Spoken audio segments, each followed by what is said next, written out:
오후에 주시는 하나님의 말씀은 창세기 제6장 9절부터 12절까지의 본문입니다. 창세기 제6장 9절부터 12절 본문입니다.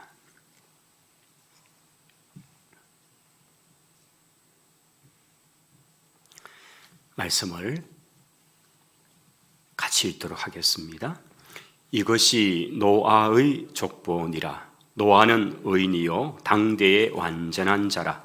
그는 하나님과 동행하였으며 세 아들을 낳았으니 셈과 함과 야벳이라. 그때 온 땅이 하나님 앞에 부패하여 포악함이 땅에 가득한지라. 하나님이 보신즉 땅이 부패하였으니 이는 땅에서 모든 혈육 있는 자의 행위가 부패함이었더라. 아멘. 저희들이 이 오후 시간에 우리가 성경, 특별히 이제 구약을 시작으로 해서 성경 전체를 좀 통으로 보는 그런 주제를 가지고 오늘 저희들이 이제 세 번째 시간이죠. 썼습니다. 오늘 이 시간에는 저희들이 성경을 읽으면서 만나게 되는 족보에 관한 좀 말씀을 나누고자 합니다. 여러분께서 성경을 읽어보시면 족보에 관한 부분들이 예상외로 참 많다는 것을 알 수가 있죠. 여러분 우리 기억나시는 족보들이 있죠. 성경을 제일 앞에 이제 시작을 해서 읽기 시작하면 족보가 등장이 됩니다. 구약 성경에 등장되는 그런 여러 인물들, 이제 아담으로 시작돼서 노아 때까지 족보, 이게 이제 우리가 가지고 있는 성경의 5장, 6장에 걸쳐서 나타나고요. 그리고 또 이제 노아에 관한 또 족보가 오늘 이제 읽었던 본문의 얘기들이 좀 나오고요. 족보가 등장되고 또 노아로부터 아브라함에까지 족보에 관한 부분들이 나오고요. 또 우리가 뭐 역대기라든지 이런 데 봐도 아담으로부터 또 그 족보가 이어지고 있는 이야기를 쭉 하고 있는 게 있습니다. 실질적으로 여러분 한번 관심 가지고 요즘은 뭐 또 인터넷을 또 여러분 스마트폰을 통해서 하실 수 있으니까 나중에 한번 구약이나 성경의 족보에 관한 부분들을 찾아보시면 참 자료들이 많습니다. 그래서 참 다양한 족보들을 이렇게 한눈에 도표화해서 볼 수 있도록 만들어준 그런 부분들이 참 많이 있습니다. 그런 족보 하나하나를 통해서 보게 되면 생각보다도 성경 속에는 족보에 관한 얘기가 참 많다, 이런 것을 알 수 있습니다. 사실 우리가 기독교 신앙을 하면서 사도 바울께서 디모데에게 하셨던 말씀, 그 디모데 후서죠.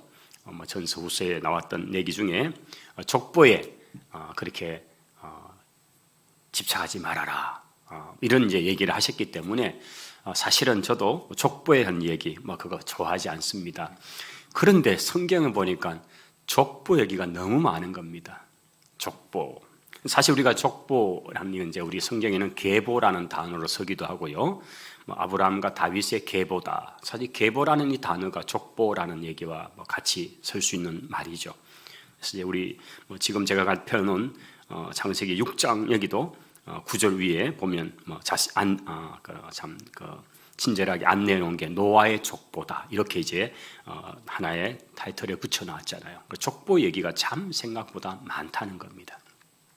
성경 속에 이렇게 많은 족보들을 다루고 있는데 이 족보들이 그러면 왜 성경에 정말 이 중요한 이 내용들 속에 상당히 많은 분량을 차지해서 족보 얘기가 나오는가?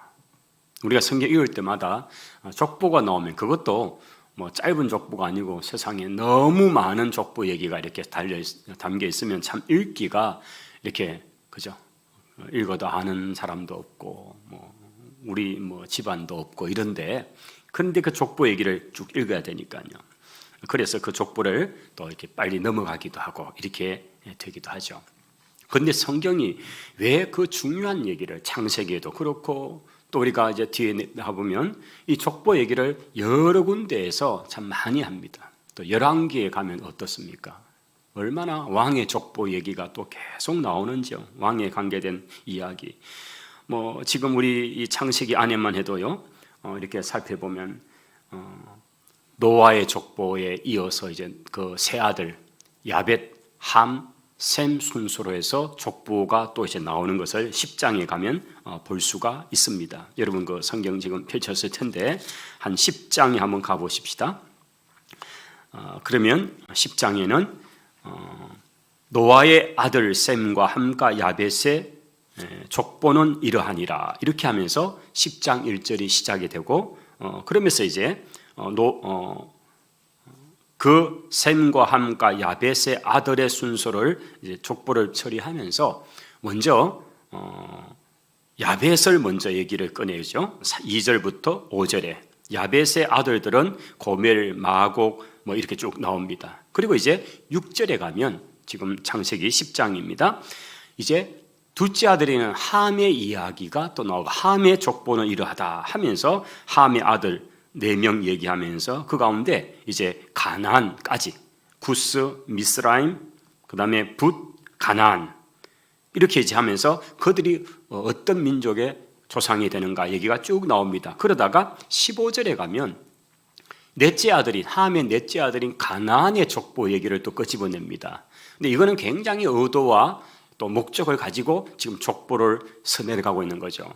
사실은 노아에게 있어서 함은 둘째 아들이고 또 함에게 있어서 아들이 너희가 있는데 그 중에 넷째가 가나안인데 그런데 이 성경의 저자는 추적을 하면서 특히 모세가 이제 기록을 했으니까 모세는 함의 이야기를 꺼내다가 넷째 아들인 가나안의 족보를 또 집중적으로 15절부터 배치를 해서 쭉 써내려가고 있는 거죠. 그렇게 해서 20절까지 가고요. 그 다음에 이제 10장 21절에 가면 사실은 첫째 아들이 되는 노아의 셈의 이야기를 족보를 여기서 기록을 하고 있는 거죠. 그러니까 순서적으로 보면 셈의 족보가 이렇고 함의 족보가 이렇고 야벳의 족보가 이렇다라고 하는 것이 일반 집안의 순서일 텐데 그런데 성경의 저자는 굉장히 의도를 가지고 야벳과 함과 셈이라고 하는 순서를 바꾸어서 셈의 족보를 지금 뒤에 밝히고 있죠. 그래서 이제 10장 21절에는 셈의 족보에 관한 것이 쭉 나옵니다. 그렇게 해서 쭉 내려가다가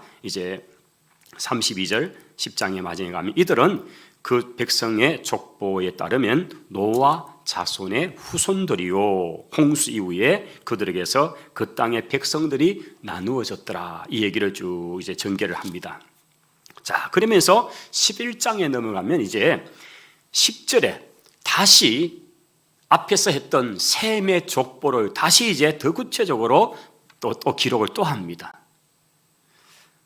분명히 조금 전에 기록을 했는데 다시 또 기록을 셈의 족보 얘기를 꺼내고 있죠. 그래서 11장 10절 셈의 족보는 이러하니라로 시작해서 그게 어디까지 가냐면요 26절까지 가고 있습니다. 그래서 쭉 셈의 이 후손들의 얘기를 쭉 하다가 이제 26절에 데라를 얘기하고 데라는 70세에 아브라함과 나홀과 그리고 하란을 낳았더라 세 아들을 낳았다 이 얘기를 꺼내면서 그리고 이제 27절에 바로 그 데라는 사실 아브라함의 아버지죠. 그 데라의 족보는 이러하다 하면서 다시 또 이제는 그 셈의 후손들 중에 한참 내려와서 아브라함 집안, 아브라함의 아버지가 되는 데라의 족보를 끄집어내면서 바로 데라에게는 아브라함과 나홀과 하란이라는 세 아들이 있는데 하란은 일찍 막내 아들인데 말입니다. 일찍이 그가 태어났던 여기 고향이라는 말은 출생지거든요. 그가 태어났던 갈대아 우르에서 죽었다 얘기를 하고요. 그리고 아브라함과 나홀은 장가를 들었는데 아내가 누구다. 그리고 이제 31절에 가면 데라가 그 아들 아브라함과 하란의 아들인 하란이 죽었으니까 그의 남겨있는 그 아들 손자 롯을 데리고 또 그의 며느리 아브라함의 아내인 사레를 데리고 갈대아인의 우르를 떠나서 이제 하란에 가서 하란이 사실은 이 셈족이고 또 아브라함의 집안의 고향이 원래되는 곳이겠죠. 거기에 다 집안이 있는데 그곳에서 이제 거류하다가 데라는 거기에서 205세 때에 죽었다 이 얘기를 꺼내죠. 자, 그리고 12장에 들어가면 아브라함 얘기가 전개가 되고 있는 거예요. 자, 이렇게 지금 모세가 족보를 쭉 끄집어내면서 그렇게 쭉 전개해 가는 것을 우리가 지금 볼 수가 있는 거죠. 그뿐 아닙니다. 그 뒤에 아브라함의 계보에 관해서도 또 이제 쭉 나타나고요. 아브라함의 후처 그두라의 열세 족속 관한 이야기 우리 창세기 가면 나오죠. 그 다음에 이삭의 또 이야기 나옵니다. 이삭의 두 아들 에서의 그 에서의 족보, 이스마엘의 족보 뭐 이런 계보 이야기도 창세기에 또 등장되어 있습니다. 그 다음에 이제 유명한 야곱의 계보, 야곱의 12아들의 족보 이거 역시 또 창세기에 기록되어 있죠. 그러면 우리가 성경을 창세기만 놓고 지금 보는 동안에도 가만히 보니까 창세기만 해도 무슨 책이다 얘기할 정도로 족보네라고 얘기할 정도로 족보가 정말 많이 있더라는 이야기죠. 그 외에도 우리가 역사서에 관계된 그런 성경들을 쭉 읽다 보면 족보 얘기가 참으로 많이 나오고요. 그 다음에 포로로 돌아와서 이제 기록한 성경인 역대상, 역대하 이런 성경 속에도 족보가 잘 나타나 정리되어 있다는 것. 우리 민족이 아담에서부터 시작해서 포로 가기 이전까지 포로에서 돌아와서 지금 이러면서 그 족보를 또 이렇게 처리하죠. 그 다음 또 특별히 레위지파는 레위지파의 족보를 또 다 정리를 하고요. 제사장은 제사장의 지파, 특별히 아론의 계보는 아론의 족보가 어떻게 되는가를 또 다 정리해 놓은 이런 것들, 이게 포로 이후에 돌아와서 역대기에 그렇게 나타난 것을 볼 수가 있습니다. 그럼 이제 신약에 들어오면 어떻습니까? 신약 딱 시작하는 마태복음에 딱 들어오면 또 아브라함과 다윗의 자손 예수 그리스도의 계보다 또는 족보다 이렇게 하면서 신약 1장, 마태복음 1장이 그렇게 시작하는 걸 볼 수가 있죠. 참 성경 속에는 이렇게 많은 족보들이 있더라 하는 것입니다. 자, 그러면 저희들이 성경을 읽을 때에 이런 족보를 어떻게 봐야 하는가 하는 거죠. 족보를 성경 속에서 우리에게 이렇게 남겨놓은 것은 분명히 저자의 의도가 있는 거죠. 먼저는 하나님의 의도가 계시고, 그 다음에 특별히 창세기부터 시작되는 모세께서 이 족보를 이렇게 창세기 속에 많이 있는데 이것을 이렇게 남겨놓은 것은 분명한 의도가 있을 것이라는 거죠. 그래서 그 한 가지는 이 족보는 말씀이나 사건을 전개해가는, 우리가 성경을 읽을 때에 그 사건을 전개하는 거기에 주인공을 찾아내는 거다는 거예요. 주인공을 찾아낸다 하는 거죠. 우리가 지금 펼쳐놓은 창세기를 한번 다시 우리 6장을 다시 한번 그대로 한번 펼쳐보실까요? 보시면요, 이 족보라는 형태를 통해서 기록하고, 여러분 이제 모세가 이걸 기록했으니까, 자, 모세는 최소한 자기 조상들에 관한 족보를 잘 꿰고 있었다는 거잖아요. 모세가 전혀 모르는데 하나님께서 모세의 손을 막 떨게 하셔가지고 모세의 의지와 모세의 지식과는 아무 상관없이 그냥 막 손끝이 가는 대로 기록하다 보니까 이렇게 족보가 정리되었다. 이거는 우리가 믿는 유기적인 영감, 이게 전혀 아니죠. 이거는 기계적 영감이죠. 이거는 우리가 받아들이지 않죠. 그 저자의 환경, 지식, 문화, 모든 성향까지 다 포함해서 그 사람의 독특함을 다 발휘해서 성경을 하나님의 성령의 영감, 감동으로 기록한 말씀이다 라는 것을 우리가 믿거든요. 이게 유기적 영감이죠. 그 사람의 지식을 하나님이 사용하시고 다양하게 하시는 거죠. 그렇다면 모세의 지식, 모세가 터득하고 모세가 모르는 한편으로는 바로의 궁궐 안에서 살면서 터득한 그 당시 세계 최고의 학문을 습득하는 한 40년 동안 그렇게 배운 게 있다면, 또 한편으로는 그 동일한 40년의 시간 동안에 어머니가 유모가 되어서 직접 젖을 먹이면서 친모 밑에서 유모의 돌봄을 받으면서, 그죠? 유모가 된 친모를 통해서 너는 히브리 민족이야, 너의 역사는 이런 거야, 이게 구전으로 전해지는 유대인들의, 히브리인들의 교육 방법이죠. 그래서 그 아이를 어릴 때부터 가르치면서 너는 유대인이야, 너는 유대인이야, 너는 히브리 민족이야, 이걸 심어주면서 그 족보 얘기를 해준 거 아니에요. 이런 배경을 가지고 그가 자기 조상들의 족보에 대해서 알고 있다는 거죠. 우리 민족이 아니 이 땅의 인생이 어떻게 시작되었는지 이것에 대해서 그가 잘 알았다는 거죠. 자, 이 족보를 이제 써내려가면서 모세가 아무렇게나 쓴 게 아닙니다. 그냥 우리가 가지고 있는 족보책, 여러분 뭐 집안에 족보책 있잖아요. 뭐 저도 이제 족보책 참 여러 해 전에 한번 뭐 어릴 때도 보고 했던 기억이 있으면 보면 뭐 제1대 박혁거세라고 그걸 시작해서 막 쭉 나옵니다. 얼마나 이렇게 갈라지고 뭐 어느 계파 뭐 이렇게 있습니다. 그래서 내가 그게 몇 대고 쭉 나오는데 근데 그렇게 쭉 기록만 되어 있죠. 스토리는 없어요. 무슨 일이 있었는지 이런 기록은 없죠. 그냥 족보로만 처리되었죠. 그런데 지금 이 창세기에 보면 이 족보와 더불어서 스토리가, 이야기가, 사건이 함께 들어와 있는 걸 우리는 알 수 있죠. 이게 이제 아주 독특한 거죠. 그러면서 모세께서 또 성경의 저자들이 이 족보를 얘기할 때는 그 족보에 이제 우리가 뭐라 그럴까 앞에서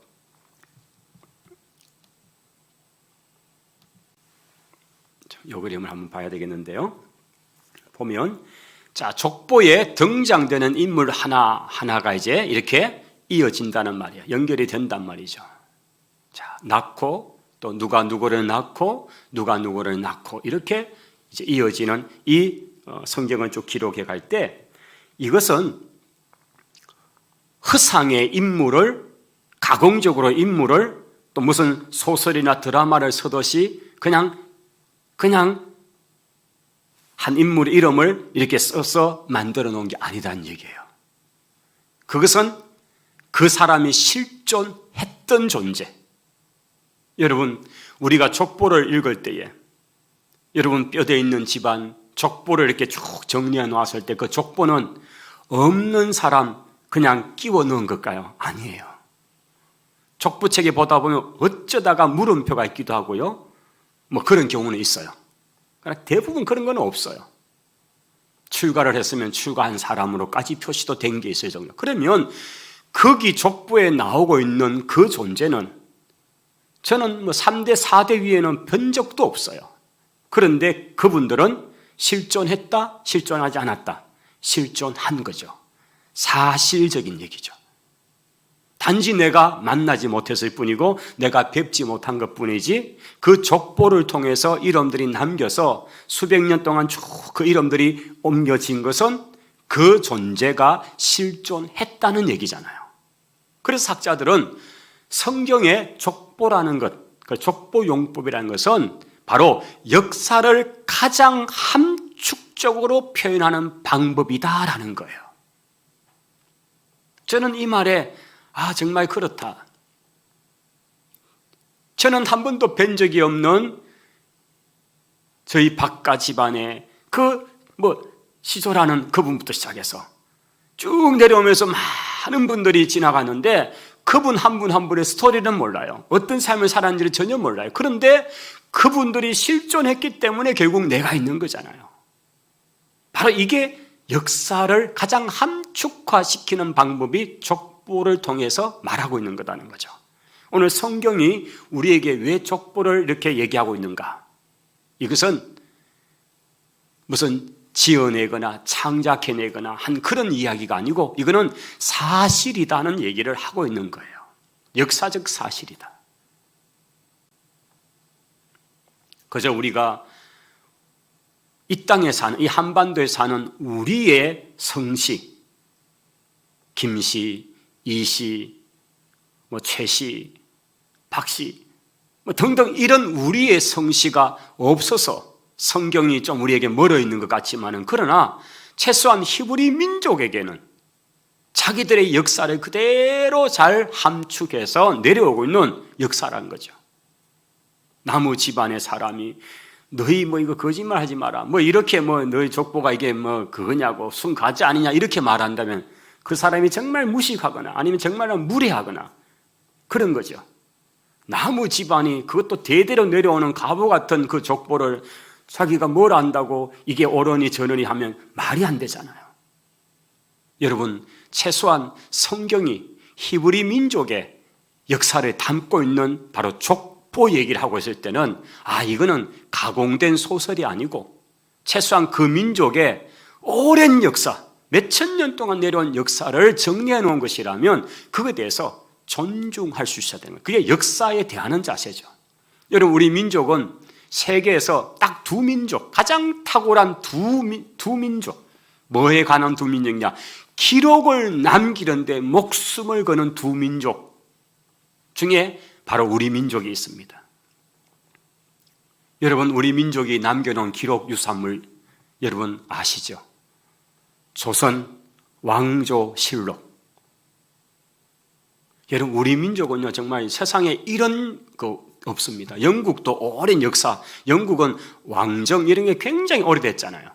1000년, 2000 더 이상 돼요. 굉장히 오래됐는데 우리나라는 최소한 제가 고려시대는 좀 정확하게 모릅니다만 조선시대의 역사 속에는요 그 왕이 하고 있는 말들이나 어떤 것에 대해서 옆에서 기록을 남기는 그 사관들이 계셨습니다.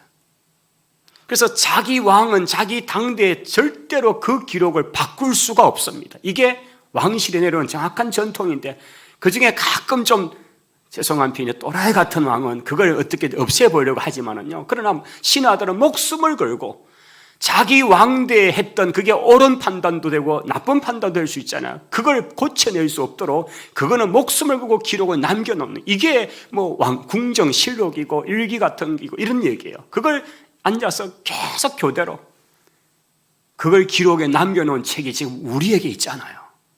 이런 민족은 없거든요. 얼마나 그걸 기록으로 남겨놓았는지, 그게 얼마나 많은 분량이 되고요. 그래서 어떤 일을 알 수 있는 이런 정말 탁월한 민족, 많은 동남과 외랑 가운데서도 이게 소실된 것도 많지만 소실되지 않고 보존되어서 지금 우리에게까지 주어진 게 있잖아요. 그러니까 이 기록에 정말 이 지구촌 안에서 오랜 수백 년의 역사 동안에 최고 기록을 남기는 민족 하나가 바로 우리 민족이라는 거예요. 여러분, 자부심을 가져도 돼요. 그래서 가끔 저는 긴장을 하죠. 몇월 며칠 어디에서 이런 설교했다 하고 적어놔가지고 같은 거 못해가지고 같은 것 좀 해도 되잖아요. 참 기록에 탁월한 민족 같아요. 그 다음에 또 한 민족은 아시죠? 히브리인들이에요. 이분들도 보통이 아니에요. 그래서 하나님이 왜 세상에 많고 많은 민족 중에서 이 아브라함의 후손들 히브리 민족에게 성경을 맡겼는가 할 때에 그냥 정말 절로 탄복이 치고 무릎이 치지는 것은 그들의 기록에 목숨을 거는 행동력 때문이에요. 우리가 지난 우리 피택자들과 함께 마지막 수업을 하러 이제 세계 기독교 박물관 갔잖아요. 여러분, 거기에 성경 기록하는 거 우리가 보셨죠? 성경을 기록하는데 얼마나 그 성경 자수가 얼마나 자수가 많습니까? 단어 하나하나가 얼마나 많습니까? 그런데 그게 1.1획 이거 하나 틀리지 않도록 그 숫자가 맞는지를 계산하는, 이게 서기관들이 하고 있는 일이거든요. 여러분, 우리가 똑같은 것도 옮겨 적다 보면요, 여러분 성경 이거 참 이렇게 요즘 같은 때에 이렇게 집에서 또 직접 수기로 성경을 쓰시는 분들도 계시잖아요. 이런 일들을 하는 일이 이게 보통 어렵습니까? 오타가 나요. 쓰다 보면요 몇 줄 훅 띄어가지고 막 쓸 때도 있고요. 그러면 또 다 새로 지우고 하잖아요. 근데 그렇게 성경을 하나 양피지에다가 이렇게 옮겨 적는 일을 하는 그 일도 대단하고, 그 옮겨 지은 것을 검증을 1차, 2차, 3차 검증을 하는데 이분들은 숫자를 살리는 거예요. 그래서 전체 십몇만 자, 몇십만 자 되면 그 숫자를 정확하게 맞아야 오류가 없는 거거든요. 그 숫자를 세고 있는 장면을 우리 그 박물관에서 가면 그게 있거든요. 그런 하는 모습들, 이런 것들이 이제 쭉 전시되는데, 그만큼 기록에 목숨을 거는 두 민족 바로이죠. 여러분, 이렇게 내려온 기록들인데 이게 무슨 창작물 같이 또는 무슨 사람들이 만들어낸 어떤 그런 소설 같은 이야기가 절대 아니다는 거죠. 그래서 이 족보는 사실을 얘기하는 것이다. 역사를 함축적으로 말하고 있는 것이다 하는 거죠. 그러면서 그 족보에 시작되는 노아의 족보다 또는 아담의 족보다 이렇게 시작되면 바로 그 주인공이 드러나는 주인공의 이야기가 되고요. 그 다음에 제일 족보의 마지막 부분에 등장되는 인물이 있죠. 마지막 부분에 등장되는 인물은 바로 이제 가장 마지막에 등장되는 이 사람을 주인공으로 그 다음 그 아래의 내용들은 전개가 된다 하는 것을 보여주는 이게 바로 족보용법인 거예요. 자, 무슨 얘기인지 눈을 뜨시고 꾸벅꾸벅 보셔서 자, 우리 5장을 한번 펼쳐보겠습니다. 자, 제 5장 창세기 5장입니다. 5장 1절에 이렇게 소개를 합니다. 이것은 같이요. 이것은 아담의 계보를 적은 책이니라. 여기까지만 읽겠습니다. 자, 여기 보면 다시 아담의 뭐를 적은 책이다? 계보인데요. 그런데 여기는 또 계보하셨다가 또 6장 9절에 가면 6장 9절 첫 문장요. 이것이 노아의 족보니라. 사실 같은 말이에요. 제너레이션이에요. 그런데 어떤 데는 계보다, 어떤 데는 족보다 이렇게 이제 좀 해서 그냥 통일해도 되는데 그래서 노아의 족보, 노아의 계보, 아담의 족보, 아담의 계보 그 족보 얘기를 한다는 얘기예요. 자, 그렇게 해서 5장이 시작되면 아담의 족보니라 이렇게 시작하면서 하나님이 창조하셨고 이제 3절부터 본격적으로 5장 3절부터 본격적으로 아브라함이 몇 세? 130세에 자기 모양 형상을 닮은 아들을 낳아서 그 이름을 셋이라고 했고 그 다음에 이제 셋은 에노스, 에노스는 또 게난 해서 이렇게 쭉 전개가 됩니다. 그렇게 해서 어디까지 가냐면요. 바로 32절에 보면 노아는 500세 된 후에 셈과 함과 야벳을 낳았더라 하고 5장의 족보 얘기가 끝난 거죠. 그러면 우리가 앞에 떴던 그림대로 첫 번째 그 스토리 앞에까지 전개된 스토리의 주인공은 누구였어요? 아담이었죠. 아담에 관한 얘기를 쭉 하는 거예요. 그러다가 그 아담의 족보의 제일 마지막 인물이 누구예요? 노아였어요. 그러면 제일 마지막에 등장되는 노아는 그러면 6장부터 전개되는 이야기는 누가 주인공이 된다? 노아인 거예요. 너무 잘 아시죠? 너무 잘 아시네요. 그렇게 해서 이제 6장에 들어가면 바로 노아를 주인공으로 역사를 쭉 서내려가는 거예요. 그래서 6장 이제 5장 마지막에 노아가 500세가 된 후에 셈과 함께 야벳을 낳았던 얘기를 꺼내면서 드디어 6장에는 이제 그 노아를 중심한 그 시대의 얘기를 해요. 사실은 5장과 6장을 이렇게 읽다 보면 5장 32절을 5장 마지막 절을 보시고 바로 6장 9절로 가면 이게 바로 연결이 되는 스토리예요.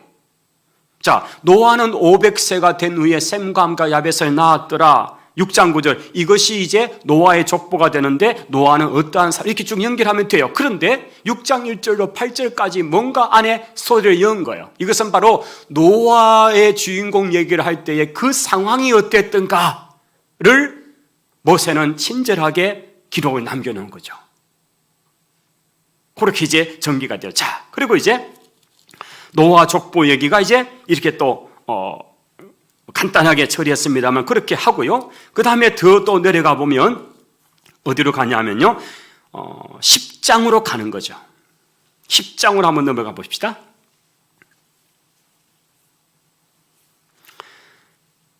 10장으로 내려오면 드디어 이제 노아의 아들들의 족보, 제가 아까 소개했던 셈과 함과 야벳이라는 세 아들의 순서인데 모세는 의도를 가지고 셋째 아들인 야벳을 제일 먼저 족보 얘기에 꺼내는 거예요. 두 번째 함을 꺼내고 마지막에 셈을 꺼내는 거예요. 그렇다면 노아의 족보 얘기를 하면서 마지막에 등장되는 인물이 셈으로 한 것은 그 이후의 주인공이 누구다?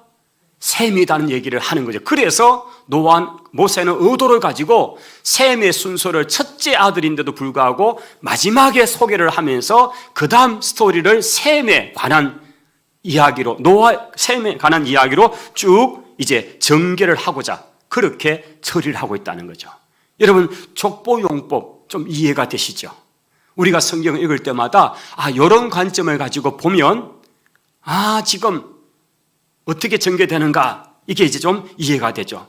다시 이제 11장 10절을 보겠습니다. 11장 10절, 셈의 족보가 이러하다를 가면서 이제는 셈 얘기를 쭉 하다가 26절에 가면 11장 26절, 데라는 70세에 아브라함과 나홀과 하란을 낳았다 하면서 데라 얘기를 그 아래부터 끄집어내고자 데라를 이제 가져온 거예요. 그 다음 10장 27절에 데라의 족보는 이러하다 끄집어내다가 그러면서 이제 아브라함이 앞으로 이제 스토리의 전개가 될 부분들을 쭉 밝히고 있죠. 그래서 12장부터는 아브라함의 이야기로 이제 사실은 쭉 전개가 됩니다. 물론 그 사이에 이제 이스마엘의 족보 얘기도 나올 거고요. 그 다음에 야곱의 형이 되는 에서 이야기가 또 등장이 되면서 에돔 족들이 어떠한가 이런 게 이제 중간중간에 배치가 될 겁니다. 그러나 그 계보는 아브라함에서 이삭으로 그리고 야곱의 12아들들의 이야기도 이렇게 쭉 전개가 되어가는 모습들을 보게 될 겁니다. 그래서 족보에 관한 것을 우리가 만날 때에 첫째, 족보는 역사를 함축하는 방법, 가장 간단하게 함축하는 방법으로 기록된 거다. 그래서 그 이름 하나는 그분들의 역사다. 그것이 모이고 위로부터 내려오고 이렇게 해서 이게 바로 실제적인 역사로서 우리 앞에, 이거는 무슨 소설이나 거짓말이 아니다는 얘기예요. 진짜 역사라는 얘기예요. 혹시 성경이 말도 안 된다, 얼마나 살았다 하더라 이런 얘기 하실 때 여러분 이렇게 대답하십시오. 나무 집안 족보 갖고 그 말할 게 아니다고. 그 사람들은 자기들이 목숨을 걸고 어떻게 지켜와서 족보를 적어왔는데 그걸 왜 나무 집안 족보 얘기 가지고 만리 틀린 얘기하냐고. 그죠? 족보는 역사를 가장 함축하고 있는 것이다. 그 다음 족보의 첫 사람은 그 이전에 주인공이었다. 스토리의 주인공으로서. 그 다음 그 족보의 맨 마중에 나오는 인물이 바로 이제 앞으로 전개될 스토리의 주인공이 된다. 이런 것들을 쭉 이제 우리가 볼 수 있는 거죠.